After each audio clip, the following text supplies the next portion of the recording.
لا إله إلا الله يفعل ما يشاء ويحكم ما يريد.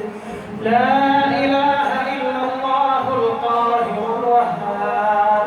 لا إله إلا الله العظيم التواب غافر الذنب وقابل التوب شديد العقاب ذو الطول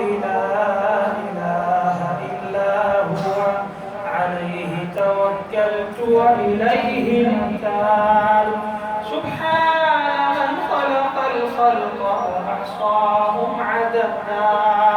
سبحان من لم يتخذ صاحبة ولا ولدا. سبحان من تكرم بفضله فلم يترك أحدا.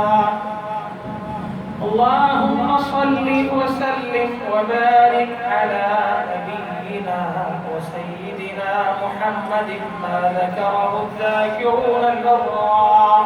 وصل على نبينا وسيدنا محمد ما تعاقب الليل والنهار.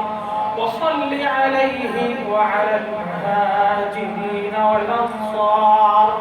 اللهم اجعل القرآن العظيم شفيعنا وحجة لنا لا حجة علينا. اللهم اجعلنا من أهل القرآن الذين هم أهلك خاصتك يا ذا الجلال والإكرام.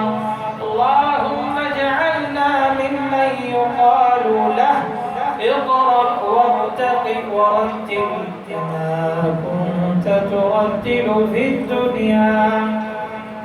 اللهم انفعنا وارفعنا بالقرآن. اللهم انفعنا وارفعنا بالقرآن يا ذا الجلال والإكرام. اللهم إنا نسألك الهدى والتقى والعفاف والغنى.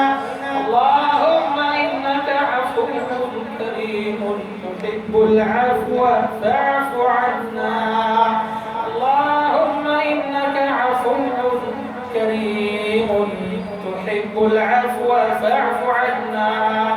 اللهم بارك لنا في أسماعنا وأبصارنا وقواتنا وأعمالنا وأموالنا وأوقاتنا وذرياتنا واجعلنا مباركين أينما كنا يا ذا الجلال والإكرام. اللهم احفظ إخواننا المسلمين في باكستان. اللهم احفظ وأصلح أحوال المسلمين في باكستان يا منان يا حنان يا رحيم يا رحمن.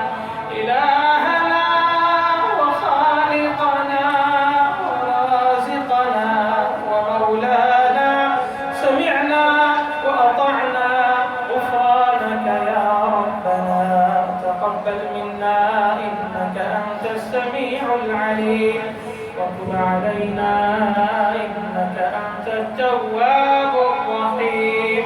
واغفر لنا ولوالدينا. اللهم ارحمهم كما ربونا صغارا. اللهم ارحمهم كما ربونا صغارا يا ذا الجلال والإكرام. سبحان ربك رب العزة عما يصفون وسلام على المرسلين الحمد لله رب العالمين.